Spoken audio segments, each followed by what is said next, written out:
ബിസ്മില്ലാഹിർറഹ്മാനിർറഹീം.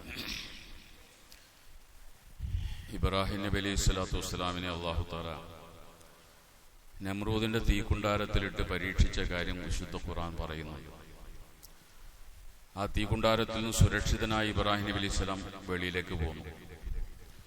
വിശുദ്ധ ഖുർആനിൽ ഈ സംഭവം പറയുന്ന ആയത്ത് ഉമർ റളിയല്ലാഹു തആല അൻഹു പാരായണം ചെയ്യുന്ന സമയത്തെല്ലാം ഉമർ റളിയല്ലാഹുവിന് ഒരു പ്രാർത്ഥന നടത്താറുണ്ടായിരുന്നു. അല്ലാഹുവേ, ഇബ്രാഹിം നബിയെ തീയിൽ നിന്ന് രക്ഷിച്ചതുപോലെ മുഹമ്മദ് നബിയുടെ സമുദായത്തിലും ആരെങ്കിലും ഇതേപോലെ തീയിൽ നിന്ന് രക്ഷിച്ച് എന്നെ കാണിച്ചു തരണം. അതുവരെ എന്നെ നീ മരിപ്പിക്കരുത്. അങ്ങനത്തെ ഒരാളെ കാണിച്ചിട്ട് എന്നെ നീ മരിപ്പിക്കാവോ എന്ന് പ്രാർത്ഥിക്കാറുണ്ടായിരുന്നു. ആ ആയത്ത് ഓതുമ്പോഴെല്ലാം അദ്ദേഹം പ്രാർത്ഥിക്കാറുണ്ടായിരുന്നു. അങ്ങനെ ഇരിക്കെ നബി സല്ലല്ലാഹു അലൈഹി വസല്ലം വഫാത്തായി. യമനിൽ അസ്വദുൽ അനസി എന്ന പേരിൽ ഒരു കള്ളപ്രവാചകൻ രംഗത്ത് വന്നു. എനിക്കും വഹി വരുന്നുണ്ട്, ഞാനും മുഹമ്മദിനെ പോലെ ഒരു നബിയാണ്, എൻ്റെ അടുക്കലും മാലാക വരാറുണ്ടെന്നെല്ലാം വാദിച്ചുകൊണ്ട് ഒരു അസ്വദുൽ അനസി രംഗത്ത് വന്നു. ധാരാളം ആളുകൾ അയാളുടെ കൂടെ കൂടി. അയാൾ നബിയാണെന്ന് വിശ്വസിച്ചു. അയാൾക്ക് വലിയ ശക്തിയും സ്വാധീനമൊക്കെ ഉണ്ടായിരുന്നു യമനിൽ.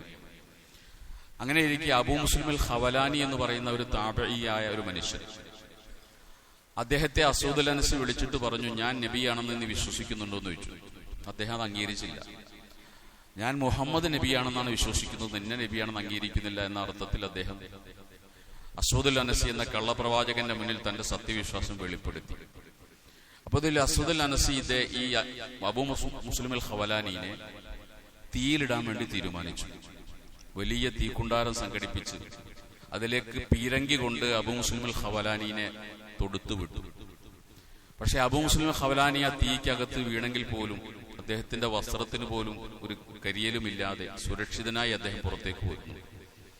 അത്ഭുതത്തോടുകൂടി ഇത് കണ്ടുനിന്ന അസ്വദുൽ അനസിയുടെ ആളുകൾ പറഞ്ഞു, ഇദ്ദേഹത്തെ ഇനി നാട്ടിൽ വെച്ചുകൊണ്ടിരുന്നാൽ ധാരാളം ആളുകൾ നിങ്ങളെ അവിശ്വസിക്കുകയും മുഹമ്മദ് നബിയിൽ വിശ്വസിക്കുകയും ചെയ്യും. കാരണം ഇദ്ദേഹം സുരക്ഷിതനായ തീയിൽ നിന്ന് വെളിയിൽ വരുവാണല്ലോ. അങ്ങനെ അദ്ദേഹത്തെ നാട് കടത്താൻ വേണ്ടി അസ്വദുൽ അനസി തീരുമാനിച്ചു. അബൂ മുസ്ലിം അൽ ഖവലാനിയെ നാട് കടത്തി യമനിൽ നിന്ന്. അബൂ മുസ്ലിം അൽ ഖവലാനി അവിടെ നിന്ന് യാത്ര ചെയ്ത് മദീനയിലെത്തി. തന്റെ വാഹനത്തെ മദീനയുടെ പള്ളിയുടെ വെളിയിൽ കെട്ടിയിട്ട് മദീന പള്ളിയിൽ കയറി ഒരു തൂണിനോട് ചേർന്ന് നിന്ന് 2 റക്അത്ത് നിസ്കരിച്ച് നിസ്കാരം കഴിഞ്ഞ് പള്ളിയിൽ ഇരിക്കുമ്പോഴാണ് ഉമർ റളിയല്ലാഹു അൻഹു പള്ളിയിലേക്ക് കടന്നു വരുന്നത്. ഒരു അപരിചിതനായ മനുഷ്യനെ കണ്ടപ്പോൾ ഉമർ റളിയല്ലാഹു അൻഹു സലാം പറഞ്ഞിട്ട് ചോദിച്ചു, എവിടെ നിന്ന് വരികയെന്ന് ചോദിച്ചു. അപ്പൊ അബൂ മുസ്ലിം ഖവലാനി പറഞ്ഞു, ഞാൻ യമനിൽ നിന്ന് വരികയാണെന്ന് പറഞ്ഞു. ഉടനെ ഉമർ റളിയല്ലാഹു അൻഹു അദ്ദേഹത്തോട് ചോദിച്ചു, യമനിൽ അസ്വദുൽ അനസി തീയിലിട്ടിട്ട് രക്ഷപ്പെട്ട ഒരാളുണ്ടല്ലോ, അദ്ദേഹത്തിന്റെ അവസ്ഥ എന്താന്ന് ചോദിച്ചു. അയാളോട് തന്നെയാണ് ചോദിക്കുന്നത്. അപ്പോ അബൂ മുസ്ലിം ഖവലാനി പറഞ്ഞു, ഖൈറൻ, അയാൾ നന്നായിരിക്കുന്നു എന്ന് പറഞ്ഞു. അപ്പോൾ ഉമർ റളിയല്ലാഹു അൻഹു ചോദിച്ചു, അത് നീയാണോ എന്ന് ചോദിച്ചു. നീ തന്നെയാണോ ആണെന്ന് ചോദിച്ചു. അപ്പൊ അദ്ദേഹം പറഞ്ഞു, അതെ ഞാൻ തന്നെയാണ് അത് എന്ന് പറഞ്ഞു. നമ്മൾ ഇന്നലെ ഉമർ റളിയല്ലാഹുവിന്റെ മുഖലക്ഷണം പറയാനുള്ള കഴിവിനെ കുറിച്ച് പറഞ്ഞിരുന്നു. അതിന്റെ മറ്റൊരു തെളിവാണിത്. ആ മനുഷ്യനെ കണ്ടിട്ട് അത് തന്നെയാണ് അബൂ മുസ്ലിം ഖവലാനി എന്ന് ഉമർ റളിയല്ലാഹു അൻഹു മനസ്സിലാക്കുകയും അത് ചോദിക്കുകയും ചെയ്യുകയാണ്. അപ്പോൾ അങ്ങനെ തന്നെ സംഭവിക്കുകയാണ്. ഉടനെ ഉമർ റളിയല്ലാഹു അൻഹു അദ്ദേഹത്തെ അബൂബക്കർ റളിയല്ലാഹു അൻഹുവിലേക്ക് കൂട്ടിക്കൊണ്ടുപോയി. അന്ന് ഖലീഫ അബൂബക്കർ റളിയല്ലാഹു അൻഹു ആണ്.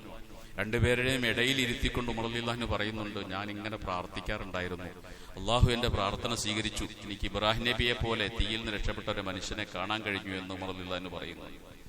ഉമർ റളിയല്ലാഹു അൻഹുവിന്റെ ആ മുഖലക്ഷണം പറയാനുള്ള കഴിവാണ് ഇതിലൂടെ പ്രകടമാകുന്നത്. ഇത് പഠിച്ചെടുക്കാവുന്ന ഒരു ശാസ്ത്ര ശാഖ കൂടി, ഒരു അറിവ് കൂടിയാണ്. ഇമാം ഷാഫി റഹ്മത്തുള്ളാഹി ദൂരങ്ങളിൽ വിദൂരമായ ഒരു സ്ഥലത്ത് ഇത് പഠിപ്പിക്കുന്ന ഒരു അധ്യാപകനുണ്ടെന്ന് ഒരിക്കൽ മനസ്സിലാക്കി.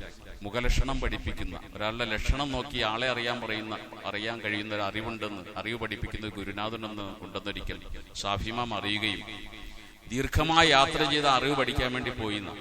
അറിവ് പഠിച്ച് മാസങ്ങൾ കഴിഞ്ഞ് തിരിച്ചു വരികയാണ് അദ്ദേഹം. തിരിച്ചു വരുന്ന സമയത്ത് വൈകുന്നേരമായി. ഇന്നത്തെ പോലെ തങ്ങാൻ ലോഡ്ജൊന്നും ഇല്ലല്ലോ. അപ്പൊ എവിടെയെങ്കിലും ഒരു വീട്ടിൽ അന്തി ഉറങ്ങിയിട്ട് രാവിലെ യാത്ര തുടരാമെന്ന് വിചാരിച്ചൊരു വീടിന്റെ വാതിൽക്കൽ ചെന്ന് മുട്ടി. അപ്പൊ വീട്ടുകാരൻ വന്ന് വാതിൽ തുറന്നു. ഇയാളുടെ മുഖം കണ്ടപ്പോൾ തന്നെ ഇമാം ഷാഫി റഹ്മത്തുള്ളാഹി പഠിച്ച അറിവനുസരിച്ച് ഇയാൾ വളരെ മോശക്കാരനാണ്. മുഖം കണ്ടപ്പോൾ മനസ്സിലായി. ഇയാളോട് ചോദിച്ചു, എനിക്ക് ഇന്നിവിടെ അന്തി ഉറങ്ങണം, നിങ്ങൾ സൗകര്യം തരുമെന്ന് ചോദിച്ചു. അതിനെന്താണ്, ഞാൻ സൗകര്യം ചെയ്തു തരാലോ എന്ന് പറഞ്ഞു. അങ്ങനെ അദ്ദേഹം ഷാഫി ഇമാമിനെ സ്വീകരിച്ച് എല്ലാ സൗകര്യങ്ങളും ഒരുക്കി കൊടുക്കുകയാണ്. ഭക്ഷണം, വസ്ത്രം, വെള്ളം എല്ലാം കൊടുത്തു. അപ്പൊ ഷാഫി ഇമാമിന്റെ മനസ്സിൽ തോന്നി, ഞാൻ പഠിച്ച അറിവ് തെറ്റാണോ? പഠിച്ച അറിവനുസരിച്ച് ഇയാളുടെ മുഖത്ത് നോക്കിയാൽ മോശക്കാരനാണ്. പക്ഷെ പെരുമാറുന്നതെല്ലാം വളരെ മാന്യമായിട്ട് നല്ല രീതിയിലെ പെരുമാറുന്നത്. അപ്പൊ ഈ ഗ്രന്ഥങ്ങളൊക്കെ വലിച്ചെറിഞ്ഞാലോ ഞാൻ പഠിച്ച അറിവ് തെറ്റാണോ എന്ന് തോന്നിപ്പോയി. നല്ല സൽക്കാരം, നല്ല സ്വീകരണം. പിറ്റേസം രാവിലെ എഴുന്നേറ്റ് ഷാഫി ഇമാം യാത്ര പോകാൻ നേരത്തെ അയാളോട് നന്ദി പറഞ്ഞു. ഇത്രയൊക്കെ ഉപകാരം ചെയ്ത് എന്നതിന് നന്ദി ഉണ്ട് കേട്ടോ എന്ന് പറഞ്ഞാൽ മനുഷ്യൻ പറയാണ്, നന്ദി മാത്രം പോരാ, പൈസ കൂടി വേണം, ഈ ചെയ്ത സേവനങ്ങൾക്കെല്ലാം കാശ് വേണം. ഒരു ബില്ലങ്ങ് കൊടുത്തു. അപ്പൊ ഷാഫി ഇമാം മനസ്സിലാക്കി, എന്റെ അറിവ് ശരിയാണ്, ഞാൻ പഠിച്ചത് ശരിയാണ്, ഇയാൾ മോശക്കാരൻ തന്നെയാണെന്ന് മനസ്സിലാക്കിയത്. അതാണ് ഈ മുഖലക്ഷണം, ഫറാസത്ത് എന്ന് പറയുന്നത് സത്യമാണ് എന്ന് റസൂലുള്ളാഹി സ്വല്ലല്ലാഹു അലൈഹി വസല്ലം പറയുന്നു. സുബ്ഹാനല്ലാഹി ബിഹംദിഹി സുബ്ഹാനക്കല്ലാഹു ബിഹംദിക് അഷ്ഹദു അല്ലാ ഇലാഹ ഇല്ലാ അൻത അസ്തഗ്ഫിറുക വഅതൂബു ഇലൈക്. അസ്സലാമു അലൈക്കും.